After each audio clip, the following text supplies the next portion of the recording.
Hello everybody, welcome to the Amothecary. Let's take care of our insects this morning. First we start by checking the large terrarium where I keep the hornworms. There is no hornworms in this terrarium today because my last one has a sickness. So we are caring for him in a special, separate container. He seems to not be doing great this morning, so nature happens. And I'm just going to let him be. He has food and nutrients and lots of love. Let's wish him a good day. Next, let's move on to our hornworm cocoons.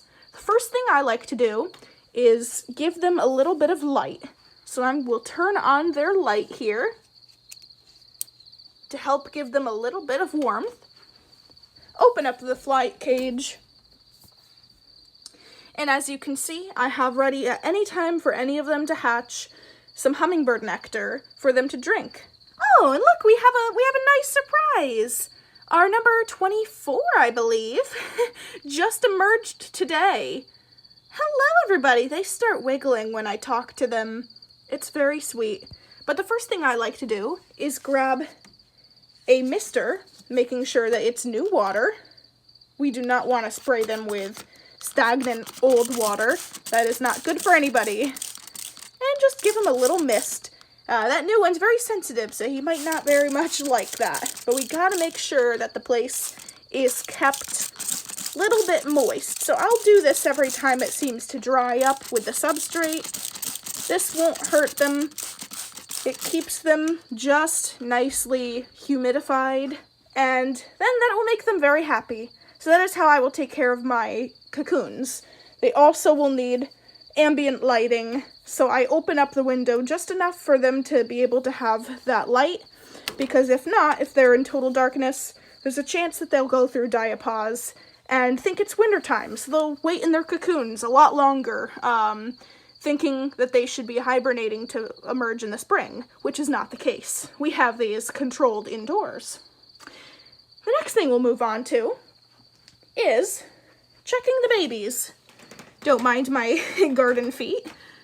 We have babies here, and it's about time that we check if they've eaten any of their food. So you can see a little bit of the frass, some of the little dark dots. One of them does appear to have molted, which is very exciting. We have two little babies in here. I open this up very frequently, giving them a little bit of greenery and a little bit of the rapashi food. And they seem to like it. So let me open that up and give them a little bit of fresh air.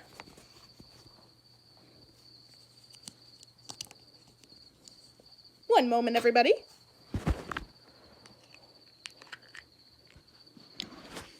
All right. The place is open, and you can see just on the top is the two little babies. They're growing very fast. Very, very fast. Little baby caterpillars. And the food is only slightly eaten. They are babies after all, so they aren't going to be eating so much of it. There we go, little fellas. And these guys go right by my examination area. Anyways, we do have, to see them up close, a nice magnifying glass. In here, we have a precious little caterpillar who is in the midst of trying to pupate. So we gave him some little leaves to hide in, some food just in case, and he is working very hard. Okay, next, let's check our pug moths. These little inchworms are very, very, very adorable and little, as you can see. Oh my goodness, that's a lot of frass. You see that little guy? Here, let me get the toothpick and show you. Toothpicks are a great item to have with Lepidoptery. You can pinpoint, look at that little guy there. He is eating a lot of those greens, so I'm gonna have to mist them actually. There's even a little cocoon at the bottom. Isn't that wonderful? You see all that frass? I'm gonna have to clean that out today. All right, there's a bunch of those guys in there. Oh, there's even one under the leaf too. Let's see. Hello, little guy. What are you up to? Am I upsetting you? Oh, I might be upsetting him. These are a very small breed of moth. Inchworms are a very cute, very cute, very cute thing. There we go. Pug moths are all set. Let's check the giant leopard moth caterpillars. See how they're doing today. Of course, I give them flowers, and they've ended up eating the petals off of a whole one. Let's see. Oh, there's one of those little guys. Hello, sweetie. There's one of the sweethearts, but one of them is really big.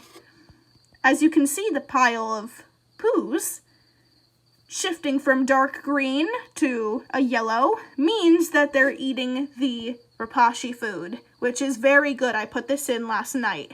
And down there, if you see those little orange stripes, right at the bottom center, that is a very camouflaged, very big caterpillar of the giant leopard moth. A very beautiful moth I have been able to rear once. They are a giant white moth with bright, shiny, dark blue, almost looks black, leopard speckles all over his back and wings. And the face and legs of the moth are a beautiful, beautiful, deep, deep, shiny blue. Very, very, very difficult to see unless you're up close. But he is doing very well. Next, let's check the most active of our terrariums. The armyworms and cutworms. They become a beautiful moth. Let's see. They are very, very adamant on eating, and I must actually clean the frass out of this container because they are eating so much, and there's a lot of them. A lot of different color varieties, as you can see as well. We have green ones, yellow ones with brown stripes, different varieties, dark brown ones with argyle patterns, and much more. They are living very, very nice side by side with each other.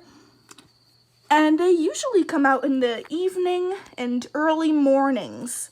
So we might not be able to see all of them today because they're hiding underneath the soil. But let me get one of these little guys to show you up close. A lot of people dislike these as pests. I love these because they are beautiful.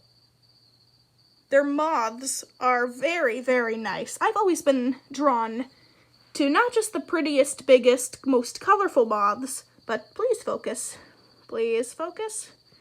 My camera's being very awful to me this morning. I have done nothing to it. I'm more drawn to the common brown moths, which you find in garages and around your lamppost. But the colors that these have are such a cool variety. They're not just brown moths, they have very neat patterns to them. Very nice argyle patterns, very nice stripes of reds and whites and tans and yellows, and almost reds too, almost like mahogany. A lot of these moths are big enough to be able to handle and even possibly put in a flight cage. So it's very, very fun to experiment and see what I can feed them and what they'll turn into. So these guys will turn into a very, very nice moth. Probably a wingspan around 2 inches-ish. Not huge, but a nice medium-sized moth. Without further ado, we do have some equipment. As you can see up at the top here on my shelf, we have little egg containers. I like to go around the craft stores, and I like to find little things like this for the Amothecary, because they're perfect for storing little things like eggs, treats, food, specimens. Boxes are also great like this, because if you have some great little moths that need a hiding place, those are amazing for them to go into. And of course, I always keep test bottles and little terrariums and little containers. Here's one, always for the little guys who are just hatching. We cannot put the babies in a container like this because they'll just crawl right through the cracks. So we have to be very diligent when it comes to where to put little tiny babies. Of course, I use a containment this small that must be opened frequently if there are no air holes, because I only have 2 of them in here. Once they become bigger, I will transfer them to a bigger containment, like the pug moths. And from there, they will, depending on how large their caterpillar gets, either go in one of these beanie vaults or a larger fishbowl like this. If they are a very large caterpillar like the hornworm, like hawk moth caterpillars, will end up going in a large terrarium like this until they become a moth, which then I will either pull out the pop tent, which is very big, or get a flight cage. I have a very nice flight cage for traveling and bringing them outside to get fresh air. And that is a nice big bird cage with a roof, and it has 3 doors. It's very nice. Anyways, guys, thank you so much for watching the Amothecary. Stay tuned for another episode, possibly on feeding, and I will see you guys soon. Have a good one. Bye, everyone. Happy mothing.